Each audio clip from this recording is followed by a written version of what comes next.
नमस्कार विद्यार्थी मित्रांनो, 10वी अभ्यासमालेमध्ये तुमचं स्वागत। आज आपण इतिहासचं चौथं प्रकरण बघणार आहोत, ज्या प्रकरणाचं नाव आहे कर्नाटकातून ब्रिटिश सत्तेला झालेला विरोध। इतिहासाच्या याच्या अगोदरच्या 3 प्रकरणांमध्ये इंग्रजांनी कशा पद्धतीनं साम्राज्य विस्तार केला आणि हा साम्राज्य विस्तार करत असताना आपल्या देशामध्ये त्यांनी केलेले कायदे याचा संदर्भ तुम्ही बघितलेला आहात। आता या ठिकाणी थोडंसं या प्रकरणाचा संदर्भ वेगळा आहे।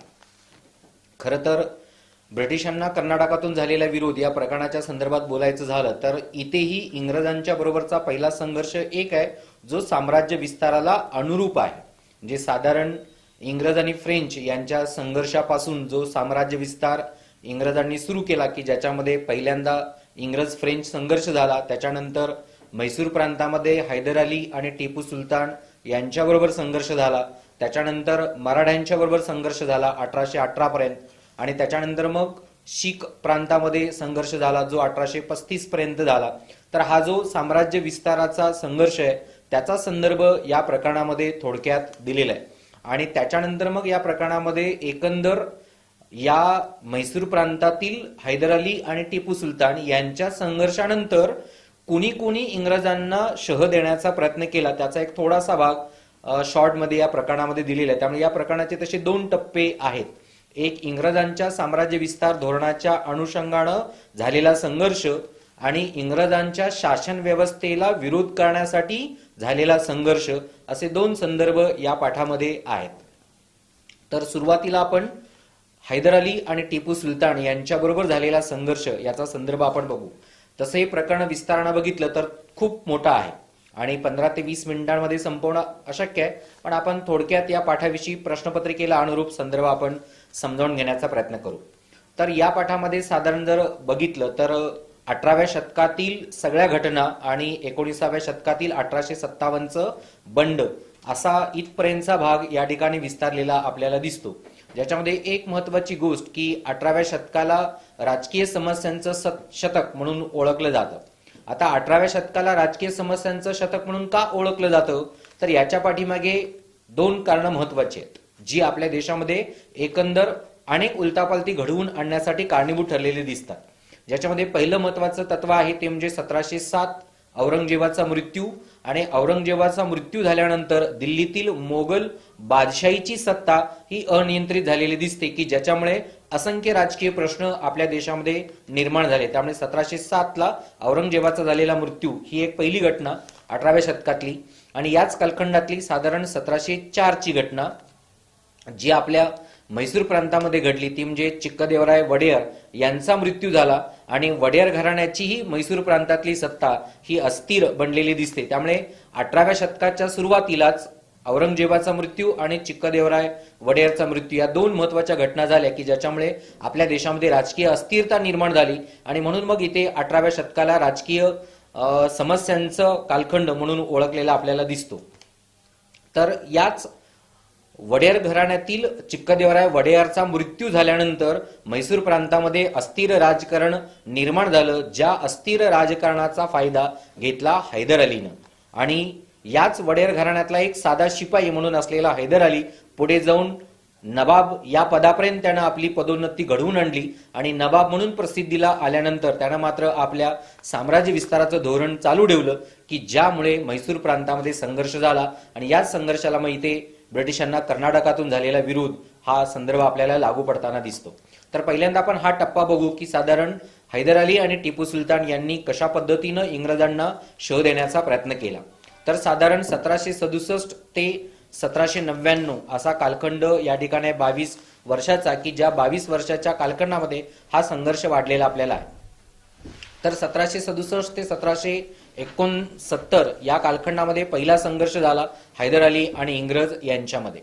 तर या ठिकाणी 1767 ते 1769 या कालखंडामध्ये संघर्ष होत असताना पहिल्यांदा एक महत्वाचा भाग जो आहे तो म्हणजे आपल्या ब्रिटिश साम्राज्य विस्ताराला शह देण्याचा प्रयत्न हैदर अलीनं सुरू केला। पण याच्यामध्ये एक महत्वाचं तत्व आहे की एका बाजूला हैदर अली साम्राज्य विस्तार घडवून आणत असताना याच कालखंडामध्ये बलिष्ठ बनलेले मराठे आणि निजाम या दोघांना मात्र हैदर अलीच्या साम्राज्य विस्ताराचा भाग किंवा त्याचा साम्राज्य विस्तार जो होत होता तो खटकला। ज्यामुळे मराठे आणि निजाम हे सुद्धा हैदर अलीच्या विरोधात उभं राहिलेले दिसतात. पण या ठिकाणी हैदर अली हा महत्वाकांक्षी आणि चतुर राजकारणी होता की ज्याच्यामुळे आपल्याला जो स्वकीयांचा विरोध होत आहे तो त्यानं ओळखला आणि निजाम आणि मराठे यांच्याबरोबर मित्रत्व करण्याचा प्रयत्न केला. आणि हे मित्रत्व इंग्रजांना खटकलं की ज्याच्यामुळे इंग्रजांना जर भारतामध्ये साम्राज्य विस्तार करायचा असेल किंवा दक्षिण भारतामध्ये साम्राज्य विस्तार करायचा असेल तर मराठे, निजाम आणि हैदर अली हे एकत्र येता कामा नये यासाठी त्यांनी प्रयत्न केले. आणि इंग्रज याच्यामध्ये यशस्वी झाले. त्यांनी मराठे आणि निजाम हे हैदर अलीला मिळणार नाहीत याची खबरदारी घेतली की ज्याच्याचमुळे पुढे जाऊन इंग्रज आणि हैदर अली यांच्यामध्ये संघर्ष सुरू झाला. तोच पहिलं अँग्लो मैसूर युद्ध म्हणून ओळखलं जातं 1767 ते 1769 अशा कालखंडामध्ये. तर या ठिकाणी ब्रिटिशांच्या साम्राज्य विस्ताराला शह देण्याचा प्रयत्न हैदरनं केला तर हैदरच्या साम्राज्य विस्ताराला शह देण्याचा प्रयत्न इंग्रजांनी केला. आणि अशा अस्थिर राजकारणामधून हे पहिलं अँग्लो मैसूर युद्ध झालेलं दिसतं की ज्याच्यामध्ये 1767 साली हैदर अलीनं अर्काटवर आक्रमण केलं. आणि जे अर्काटवर आक्रमण केलं तेच आक्रमण म्हणजे पहिल्या अँग्लो मैसूर युद्धाचं कारण ठरलं. कारण अर्काटचा राजा आणि इंग्रज यांच्यामध्ये मित्रत्वाचे संबंध होते. त्यामुळे अर्काटवर हैदरनं केलेलं आक्रमण हे इंग्रजांना खटकले की ज्याच्यामुळे या संघर्षाला सुरुवात झाली. आणि मग दक्षिण भारतामध्ये हा संघर्ष बऱ्यापैकी विस्तारला. आणि मग हैदरनं आपल्या मद्रास प्रांतापर्यंत इंग्रजांना शह देण्याचा प्रयत्न केला. आणि मद्रास ही खरं तर इंग्रजांनी प्रतिराजधानी निर्माण केलेली होती. कारण एका बाजूला कलकत्तामध्ये त्यांनी किल्ला बांधलेला होता तर दुसरा मद्रासमध्ये सुद्धा त्यांनी किल्ला बांधलेला होता. आणि दक्षिण भारतामध्ये एक सैन्य दलाचं प्रशिक्षण निर्माण करणारं केंद्र त्यांनी स्थापन केलेलं होतं. आणि याच मद्रास प्रांतापर्यंत साम्राज्य विस्तार किंवा शह देण्याचा प्रयत्न हैदर अलीनं केला. आणि मद्रास प्रांतापर्यंत केलेली लढाई किंवा शह हा इंग्रजांना खटकला की ज्याच्यामुळे मग 1769 इंग्रजांनी असं मान्य केलं की आपण हैदर अली बरोबर तह घडवू आणि पहिलं अँग्लो मैसूर युद्ध थांबवू. त्यामुळे इथे 1769 साली मद्रासचा तह झाला आणि पहिल्या अँग्लो मैसूर युद्धाचा शेवट झाला. तर या ठिकाणी 2-3 घटना लक्षात ठेवायच्या आहेत की कारण काय झालं, कुठे मुख्य लढाई झाली आणि मग शह झाला किंवा तह कुठे झाला, अशा 3 गोष्टी या प्रश्नपत्रिकेला अनुरूप या पहिल्या युद्धाच्या लक्षात ठेवायचं. पहिलं, अर्काटवर केलेलं आक्रमण हे मूळ कारण की ज्याच्यामुळे इंग्रज आणि हैदर अली यांचा संघर्ष झाला. आणि मद्रास प्रांतापर्यंत दिलेला शह हा खरं तर इंग्रजांना खटकला की ज्याच्यामुळे मद्रास प्रांतामध्येच तह घडवून आणण्यात आला 1769 की ज्या तहात 2-3 अटी महत्वाच्या लक्षात ठेवायची की ज्याच्यामुळे पुढचं दुसरं अँग्लो मैसूर युद्ध झालेलं आहे. तर या ठिकाणी मद्रासच्या तहामध्ये असं ठरलं की एकमेकांनी एकमेकांचे जिंकलेले प्रदेश परत करायचे. ही मद्रासच्या तहातील पहिली अट होती. दुसरी अट होती की जर एकमेकांनी एकमेकांवर आक्रमण किंवा इतर राजांच्या बरोबर करार करायचे असतील तर त्याच्यामध्ये मध्यस्थ म्हणून एकमेकाला घ्यायचं. म्हणजे समजा हैदर अलीला इंग्रजांच्या शत्रू बरोबर किंवा मित्रत्वाबरोबर करार करायचा असेल तर इंग्रज हे मध्यस्थी म्हणून हवेच. आणि इंग्रजांना जर कुणी आक्रमण करत असेल तर हैदर अलीनं त्या ठिकाणी इंग्रजांना मदत करायची, असा दुसरा तह याच्यामध्ये ठरवण्यात आला किंवा दुसरी अट याच्यामध्ये होती. या 2 अटी पाळल्या गेल्या नाहीत की ज्याच्यामुळे दुसरं अँग्लो मैसूर युद्ध झालेलं आपल्याला दिसतं 1780 ते 1784 या कालखंडामध्ये. तर 1780 ते 1784 या कालखंडात दुसरं अँग्लो मैसूर युद्ध होत असताना मद्रासचा तह डोळ्यासमोर आणायचं. आता या ठिकाणी एक संदर्भ विद्यार्थी मित्रांनो लक्षात ठेवायचा की पहिलं अँग्लो मैसूर युद्ध ज्या तहामुळे थांबलं त्याच तहातील अटी मोडल्यामुळे दुसरं युद्ध घडलेलं आहे. तसंच दुसरं युद्ध ज्या तहामुळे थांबलं त्या तहातील अटी मोडल्यामुळे तिसरं युद्ध झालेलं आहे. त्यामुळे तहातील अटी लक्षात ठेवायच्या की जे पुढच्या युद्धाची कारणं आहेत. त्यामुळे दुसऱ्या अँग्लो मैसूर युद्धाला या ठिकाणी कारण ठरलेलं आहे ते मद्रासच्या तहातील अटी इंग्रजांनी पाळल्या नाहीत म्हणून. त्यामुळे इथे 1780 ते 1784 या कालखंडामध्ये दुसरं अँग्लो मैसूर युद्ध झालं आणि याला कारण आहे मद्रासच्या तहातील अटी. आता याच्यामध्ये अट काय होती तर एकमेकांनी एकमेकांचे जिंकलेले प्रदेश परत करायचे आणि एकमेकांवरती जर कुणी आक्रमण केलं तर एकमेकांनी एकमेकाला मदत करायची. म्हणजे हैदरवर जर कुणी आक्रमण केलं तर इंग्रजांनी मदत करायची, इंग्रजांवर जर कुणी आक्रमण केलं तर हैदरनी इंग्रजांना मदत करायची. आणि ही जी दुसरी अट आहे हीच खरं तर पाळली गेली नाही.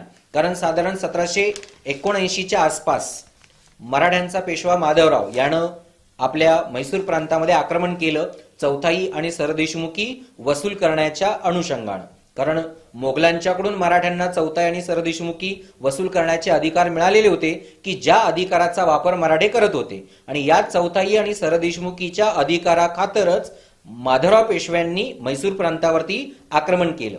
आता या आक्रमणामध्ये इंग्रजांनी हैदर अलीला मदत करणं गरजेचं होतं, कारण मद्रासच्या तहामध्ये तसं ठरलेलं होतं. पण या ठिकाणी मराठे आणि हैदर यांच्यामध्ये चाललेल्या संघर्षामध्ये ब्रिटिश तटस्थ राहिले, ज्याचा राग हैदरला आला आणि ज्यामुळे हे दुसरं अँग्लो मैसूर युद्ध 1780 ला सुरू झालं. त्यामुळे मद्रासच्या तहातील अट इंग्रजांनी पाळली नाही, ज्यामुळे दुसरं युद्ध झालेलं आहे हे लक्षात ठेवायचं. तर या ठिकाणी जे युद्ध झालं की ज्याच्यामध्ये पहिलं कारण आहे ते मराठ्यांनी म्हैसूर प्रांतावर किंवा म्हैसूर प्रांतातील श्रीरंगपट्टणवर आक्रमण केलं, आणि दुसरं याचं कारण आहे ते म्हणजे फ्रेंचांच्या ताब्यातील माही या प्रांतावर इंग्रजांनी आक्रमण केलं.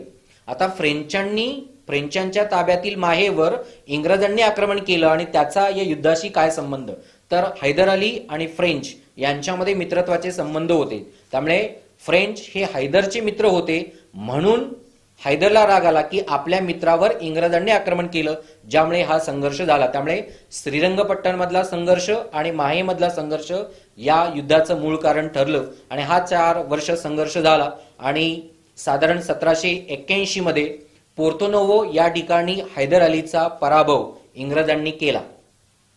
पोर्तोनोवो या ठिकाणी पराभव झाल्यानंतर हैदर अली हा त्यानंतर आजारी पडला की ज्याच्यामध्ये एका असाध्य रोगानं हैदर अलीला जखडलं, ज्यामध्ये 1782 मध्ये हैदर अलीचा मृत्यू झाला. 1782 ला हैदर अलीचा मृत्यू झाल्यानंतर मग ही चाललेली लढाई पुढे कोणी चालवली, तर हैदर अलीचा मुलगा टिपू सुलतान यानं हे उर्वरित युद्ध चालवलं. ज्या कालखंडामध्ये पोर्तोनोवो या ठिकाणी हैदर अली आणि इंग्रज यांच्यामध्ये संघर्ष चालू होता, याच कालखंडामध्ये आपल्या मलबार आणि कोकण किनारपट्टीमध्ये टिपू सुलतान इंग्रजांना शह देत होता. त्यामुळे मलबारची किंवा कोकण किनारपट्टी सुरक्षित ठेवण्याचा प्रयत्न टिपूनं चालू ठेवलेला होता. पण वडिलांच्या मृत्यूनंतर इथे टिपूला हे युद्ध पुढे चालू ठेवावं लागलं की ज्याच्यामध्ये मग कोकण किनारपट्टी सुरक्षित ठेवण्याचा प्रयत्न आपल्या या टिपूनं चालवला की ज्याच्यामध्ये मग टिपूने बऱ्यापैकी इंग्रजांना कोकण किनारपट्टीवरती शह दिला. आणि इथे मग 1784 ला मंगळूर प्रांतामध्ये इंग्रजांनी आणि टिपू सुलतानानं एकत्रित शह घडवून आणला किंवा तह घडवून आणला, आणि त्याच 1784च्या मंगळूरच्या तहामुळे हे दुसरं अँग्लो मैसूर युद्ध थांबलं. आता 1784 ला मंगळूरचा तह झाला आणि दुसरं अँग्लो मैसूर युद्ध थांबलं. मग या मंगळूरच्या तहामध्ये नेमकं काय ठरलं, तर इथेही मद्रासच्या तहाप्रमाणेच अटी ठरल्या की टिपू सुलतान आणि इंग्रज यांनी एकमेकांचे जिंकलेले प्रदेश परत करायचे, एकमेकांवर आक्रमण जर झालं तर एकमेकांनी एकमेकाला मदत करायची. तिसरी गोष्ट याच्यामध्ये होती ती म्हणजे एकमेकांच्या शत्रूशी हात मिळवणी करायची नाही. म्हणजे टिपू सुलतानानं इंग्रजांच्या शत्रू बरोबर हात मिळवणी करायची नाही, तर इंग्रजांनी टिपूच्या शत्रू बरोबर हात मिळवणी करायची नाही, असा या ठिकाणी करार होता. आणि या करारानुसार मग हे दुसरं अँग्लो मैसूर युद्ध 1784 ला थांबलं. यानंतर साधारण 6 वर्ष इंग्रज आणि टिपू सुलतान यांच्यामध्ये संघर्ष झाला नाही. खरं तर इथे टिपू सुलतानाला माहित होतं की यदाकदाचित जर भविष्यात आपल्याला संघर्ष करायचा झाला तर तो इंग्रजांच्या बरोबरच करावा लागेल, आणि म्हणून पुढच्या 6 वर्षामध्ये त्यानं स्वतःची युद्धनीती प्रबळ करण्याचा प्रयत्न केला, शस्त्रास्त्र सामर्थ्य वाढवण्याचा प्रयत्न केला की ज्या शस्त्रास्त्राच्या बळावरती पुढे त्यानं इंग्रजांच्या बरोबरच 1799 ला तिसरं अँग्लो मैसूर युद्ध लढवलेलं आपल्याला दिसतं. तर या 6 वर्षाच्या कालखंडामध्ये अफगाणचा सरदार असेल, तुर्कस्तानचा सरदार असेल किंवा आपले फ्रेंच असेल यांच्याबरोबर मित्रत्व टिपून वाढवलं, आपलं प्रबळी लष्करी सामर्थ्य निर्माण केलं की ज्याचा राग आपल्या इंग्रजांनाही आला, आणि म्हणून पुढे जाऊन टिपू आणि इंग्रज यांच्यामध्ये तिसरं अँग्लो मैसूर युद्ध झालं, ते 1790 ते 1792 या कालखंडामध्ये. तर या तिसऱ्या अँग्लो मैसूर युद्धाचं मूळ कारण कुठलं आहे, तर त्रावणकोरचं संघर्ष किंवा त्रावणकोरचं राजकारण. कारण त्रावणकोरचा राजा आणि इंग्रज यांच्यामध्ये मित्रत्वाचे संबंध होते, आणि याच त्रावणकोरमध्ये टिपूनं आपल्या राजकीय हालचाली वाढविल्या की ज्याचा राग इंग्रजांना आला, आणि त्यांनी मग टिपूवर आक्रमण करण्याचा प्रयत्न केला. पण हे तिसरं अँग्लो मैसूर युद्ध जे आहे ते 2 वर्षामध्ये प्रबळ असं झालं की ज्याच्यामध्ये फ्रेंचांचाही अप्रत्यक्षरित्या संबंध होता, आणि अफगाण आणि तुर्कस्तानच्या सरदारांचा सुद्धा अप्रत्यक्षरित्या संबंध असलेला आपल्याला दिसतो, की ज्याच्यामध्ये इंग्रजांनी मंगलोरचा तह मोडला आणि टिपूवर आक्रमण करण्याचा प्रयत्न केला, की ज्याच्यामध्ये या संघर्षात मराठे आणि निजाम हे इंग्रजांच्या बाजूने राहिले. कारण या कालखंडामध्ये लॉर्ड कॉर्नवॉलिस हा इंग्रजांचा गव्हर्नर जनरल म्हणून भारतात आलेला होता, की ज्या लॉर्ड कॉर्नवॉलिसनं मराठे आणि निजाम या दोघांना आपल्या सोबत घेण्याचा प्रयत्न केलेला होता. आणि ज्याच्यामुळे इथे मराठे आणि निजाम हे इंग्रजांच्या बाजूने राहिले, तर फ्रेंच हे टिपूच्या बाजूने राहिले. पण इथे जर मराठे आणि निजामांनी जर टिपूला मदत केली असती तर यदा कदाचित या तिसऱ्या अँग्लो मैसूर युद्धामध्ये इंग्रजांचा पराभव झाला असता. पण 1792 पर्यंत या ठिकाणी मोठ्या प्रमाणात निकराची लढाई झाली, तुंबळ युद्ध झालं, की ज्याच्यामध्ये खूप मोठ्या प्रमाणात हानी इंग्रजांची झाली. पण इथे 1792ला टिपू सुलतानानं शरणागती स्वीकारली आणि 1792ला श्रीरंगपट्टण या ठिकाणी युद्ध थांबलं आणि श्रीरंगपट्टणचा तह झाला 1792ला. तर हा तह हा अपमानजनक तह मानला जातो टिपूच्या बाबतीत, कारण टिपूवरती खूप कडक अटी या ठिकाणी लादण्यात आल्या. कारण या संघर्षामध्ये टिपूनं अनावधानाने हा संघर्ष ओढवलेला होता, त्यामुळे मूळ कारण टिपूचंच होतं, त्यामुळे याच्यावरती टिपूवरती जास्त बंधनं घालण्यात आली. तर पहिली गोष्ट, टिपूचं अर्ध राज्य इंग्रजांनी ताब्यात घेतलं. जे अर्ध राज्य घेतलं त्याच्या परत 3 वाटण्या केल्या. मराठ्यांना काही भाग दिला, निजामाला काही भाग दिला आणि काही भाग स्वतःकडे घेतला. त्यामुळे इथे टिपूचं अर्ध राज्य इंग्रजांनी ताब्यात घेतलं. दुसरी गोष्ट, तिसऱ्या अँग्लो मैसूर युद्धामध्ये झालेलं आर्थिक नुकसान हे सुद्धा टिपूनी भरून देणं गरजेचं होतं आणि ती रक्कम जवळजवळ 3 कोटी रुपये होती. तर 3 कोटी रुपये नुकसान भरपाई टिपूनं इंग्रजांना द्यायची. आणि जोपर्यंत 3 कोटी रुपये आर्थिक नुकसान भरपाई टिपू इंग्रजांना देत नाही तोपर्यंत टिपूची दोन्ही मुलं इंग्रजांकडे ओलीस राहतील, असं या ठिकाणी या श्रीरंगपट्टणच्या तहामध्ये ठरवण्यात आलं. आता हा तसा तह अपमानजनक होता, कारण पैसे जोपर्यंत देत नाही तोपर्यंत स्वतःची मुलं इंग्रजांच्या ताब्यात ठेवायची आणि हे टिपूला कुठेतरी खटकलं. पण पुढच्या कालखंडामध्ये श्रीरंगपट्टणच्या तहामध्ये जे काही ठरलं होतं त्या अटी त्यानं मान्य केल्या. अर्धराज्य इंग्रजांना दिलं, 3 कोटी रुपये नुकसान भरपाई दिली आणि पुढे मात्र आपली राजकीय रणनीती मात्र त्यानं चालू ठेवली. आणि या पुढे जाऊन जवळजवळ 7 वर्ष त्यानं इंग्रजांच्या बरोबरचा संघर्ष करण्यासाठी म्हणूनची पूर्वतयारी केलेली आपल्याला दिसते. कारण 1799 साली चौथं अँग्लो मैसूर युद्ध झालं, जे शेवटचं युद्ध म्हणून ओळखलं जातं मैसूर प्रांतातलं, की ज्याच्यामुळे मैसूर प्रांत हा इंग्रजांच्या ताब्यात गेलेला आपल्याला दिसतो. तर साधारण 1799 पर्यंत टिपूनं इंग्रजांच्या बरोबर लढण्यासाठी पूर्वतयारी केली. मग फ्रेंचांच्या बरोबर संगनमत साधून स्वतःचा आरमारी दळ प्रबळ केलं. इतर स्वकीय राजे जे काही आपल्याला मदत करतील ती घेण्याचा प्रयत्न केला. परकीयांची मदत घेतली आणि स्वतःचं लष्करी सामर्थ्य प्रबळ केलं आणि 1799ला इंग्रजांच्या बरोबर युद्ध सुरू केलं. तेच 1799चं युद्ध म्हणजे चौथं अँग्लो मैसूर युद्ध. पण या 1799च्या संघर्षामध्ये एक महत्वाची गोष्ट आहे, ती म्हणजे 1798 साली इंग्रजांचा गव्हर्नर जनरल बदलला, ज्याला आपण लॉर्ड वेलस्ली असं म्हणतो. तर लॉर्ड वेलस्ली हा 1798 साली भारतात आला, ज्यानं आल्याबरोबरच साम्राज्य विस्तार घडवून आणण्यासाठी सहाय्यक सैन्य पद्धत अंमलात आणलेली होती. आणि ज्या सहाय्यक सैन्य पद्धतीमुळेच खरं तर ब्रिटिशांचा साम्राज्य विस्तार भारतात झालेला आपल्याला दिसतो. तर या सहाय्यक सैन्य पद्धत अप्रत्यक्षरित्या टिपूवर लादण्याचा प्रयत्न केला, पण त्याच्यापेक्षाही कडक अटी टिपूवर लादण्याचा इंग्रजांनी प्रयत्न केला, की ज्या कडक बंधनांमुळे किंवा कडक अटीमुळे टिपू इंग्रजांच्या विरोधात उभं राहिला. यदा कदाचित लॉर्ड वेलस्लीनं जर कठोर नियम टिपूवर लादले नसते तर हा संघर्ष झाला नसता. पण लॉर्ड वेलस्लीच्या कडक धोरणामुळे, कडक अटींमुळे या ठिकाणी चौथं अँग्लो मैसूर युद्ध 1799ला झालं, की ज्या संघर्षामध्ये टिपूनं स्वतःच्या सैन्याला नेतृत्व देण्याचा प्रयत्न केला आणि या संघर्षामध्ये मात्र रणांगणावरतीच टिपूचा मृत्यू झाला.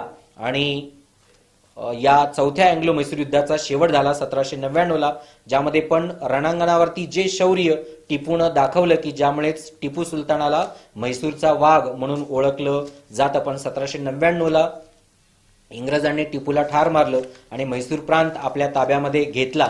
आणि त्याच्या पुढे जाऊन म्हैसूर प्रांत आपल्या ताब्यात घेतल्यानंतर म्हैसूरची सत्ता मात्र त्यांनी वडेर घराण्याचा तिसरा कृष्णराज याच्याकडे दिली आणि स्वतः महसूल वसुलीचं धोरण त्यांनी आपल्याकडे ठेवलं दिसतं, कारण वडेर घराण्यातील त्या राजाला मग सहाय्यक सैन्य पद्धत स्वीकारायला भाग पडले आणि तो वडेर राजा हा इंग्रजांच्या पूर्णपणे अधीन राहिलेला दिसतो. तर असा पहिला टप्पा या प्रकरणातला इंग्रज आणि म्हैसूर या संघर्षातला आहे.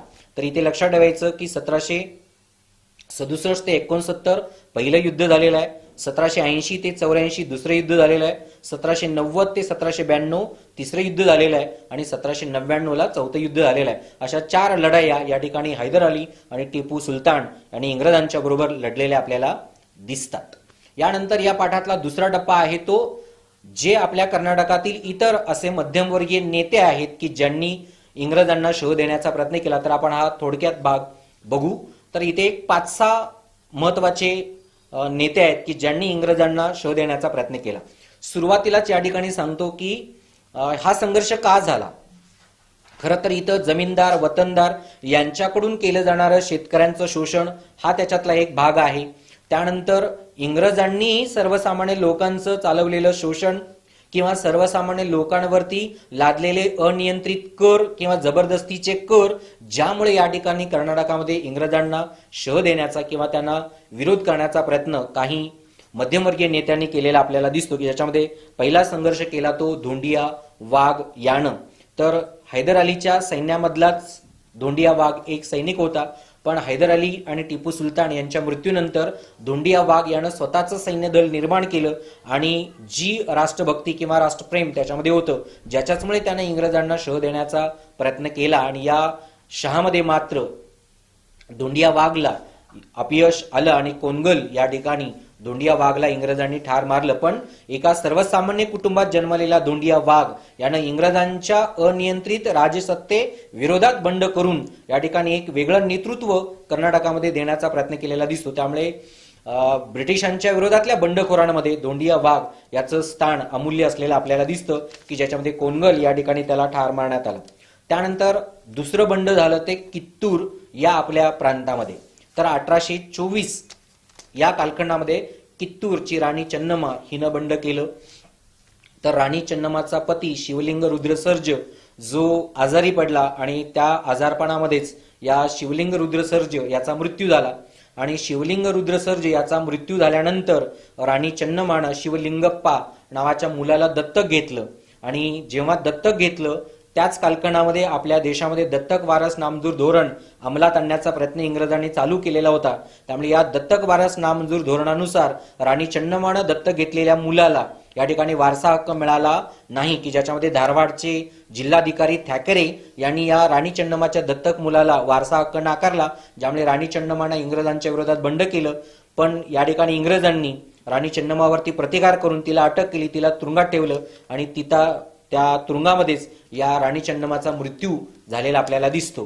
राणी चन्नम्माचा मृत्यू झाल्यानंतर राणी चन्नम्माचं बंड किंवा या कित्तूर संस्थानातलं बंड एका शेतकरी कुळात जन्माला आलेल्या संगोळी रायण्णा यानं ते पुढे चालवलेलं आपल्याला दिसतं. साधारण 1829-30 या 2 वर्षाच्या कालखंडामध्ये संगोळी रायण्णानं कित्तूर संस्थानामध्ये नेतृत्व देण्याचा प्रयत्न केला आणि राणी चन्नम्मा हिनं दत्तक घेतलेल्या शिवलिंगप्पाला वारसा हक्क मिळवून देण्यासाठी इंग्रजांबरोबर संघर्ष केला. पण इथे या संगोळी रायण्णाला सुद्धा अपयश आलं आणि 1831 मध्ये नंदगड या ठिकाणी आपल्या संगोळी रायण्णालाही फाशी देण्यात आली आणि अशा पद्धतीनं 1824 साली कित्तूरमध्ये निर्माण झालेला संघर्ष 1831 मध्ये आपल्या संगोळी रायण्णाच्या फाशी नंतर या ठिकाणी संपुष्टात आलेला आपल्याला दिसतो.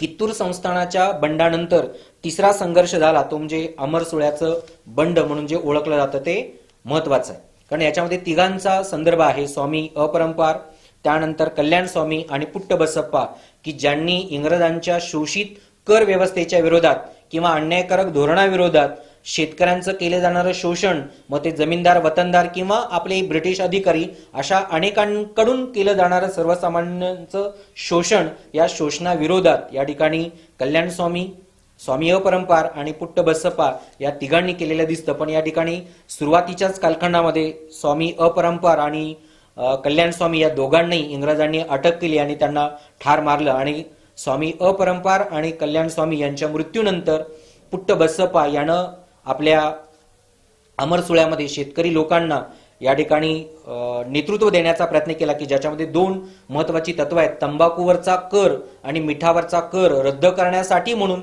या ठिकाणी हे बंड केलं की ज्याच्यामध्ये पुट्ट बसप्पाने यानं स्वतःलाच स्वामी अपरंपार किंवा कल्याण स्वामी असं भासवून किंवा ती प्रतिमा निर्माण करून सर्वसामान्य नेतृत्व देण्याचा प्रयत्न केला.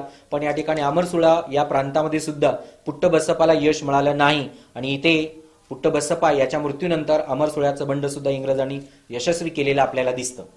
अमरसुळ्याच्या नंतर बंड झालं ते सुरपूर या ठिकाणी, जे व्यंकटप्पा नायक यानं केलं.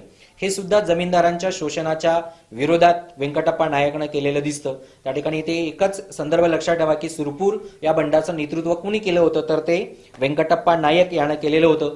तसंच जमीनदारांच्या शोषणाविरोधात कोप्पळ या ठिकाणी जे बंड झालं ते वीरप्पा यानं बंड केलेलं होतं. त्यामुळे कोप्पळचं बंड हे वीरप्पाच्या नेतृत्वाखाली झालं, एवढा संदर्भ लक्षात ठेवा. आणि या पाठातला शेवटचा संघर्ष जो आहे तो 1857च्या बंडातला आहे आणि तो म्हणजे आपल्या हलगली प्रांतामध्ये झालेला बंड. तर हलगलीमध्ये बेरड लोकांनी हे बंड केलं. तर 1857च्या कालखंडामध्ये अनेक अनियंत्रित कायदे इंग्रजांनी निर्माण केले, ज्याच्यातला महत्वाचा कायदा म्हणजे विनापरवाना शस्त्रबंदी कायदा. तर आपल्या देशामध्ये इंग्रजांनी हा कायदा आणला की कुणाला जर शस्त्र वापरायचं असेल तर लायसन्स घ्यायची, परवाना घ्यायचा आणि मग ते शस्त्र वापरायचं. आणि इथे मग शस्त्रास्त्राच्या जोरावरती जीवन जगणाऱ्या बेरडां लोकांचा या ठिकाणी प्रश्न निर्माण झाला. तर या हलगलीच्या बेरड लोक जी दरोडी लुटमार याच व्यवसायामध्ये सरास होती, ज्यांना शस्त्र बाळगण्याचा म्हणजे पिढीजात संदर्भ होता की आता जर आपल्याला शस्त्र बाळगायचं असेल तर इंग्रजांच्या दरबारात जाऊन आपल्याला परवाना घ्यावा लागणार आणि मग शस्त्र बाळगावं लागणार. त्यामुळे इथे हलगलीच्या बेरड लोकांनी या विनापरवाना शस्त्रबंदी कायद्याच्या विरोधात बंड करण्याचा निर्णय घेतला आणि 1857 मध्ये हलगली प्रांतातील 500 बेरड लोक एकत्र आली आणि या 500 लोकांनी इंग्रजांच्या विरोधात या शस्त्रबंदी कायद्याच्या विरोधासाठी म्हणून बंड केलं. पण 1857च्या बंडामध्ये हलगलीच्या बेरड लोकांनी केलेलं बंड सुद्धा अपयशी ठरलं आणि इथे सुद्धा इंग्रज सरस ठरले. पण या ठिकाणी अशा पद्धतीने सर्वसामान्य नेत्यांनी राष्ट्रप्रेम जागृत करून किंवा ती राष्ट्रभक्ती सर्वसामान्य लोकांमध्ये प्रेरित करून इंग्रजांना या कर्नाटक प्रांतामध्ये शह देण्याचा प्रयत्न केला. पण इंग्रजांच्या साम्राज्य विस्तारामध्ये मात्र या सर्वसामान्य लोकांना सुद्धा यश मिळालं नाही. त्यामुळे असे थोडक्यात संदर्भ या पाठातले लक्षात ठेवा की जे तुम्हाला या पाठामध्ये किमान 2 ते 3 म्हणजे इथे 1 मार्काचा एक प्रश्न येऊ शकतो आणि 3 मार्काचे असे 4 मार्कांसाठी हे प्रकरण तुम्हाला बोर्ड एक्झाम मध्ये महत्वाचं आहे. तर असा या प्रकरणाचा संदर्भ इथे संपलेला आहे. धन्यवाद.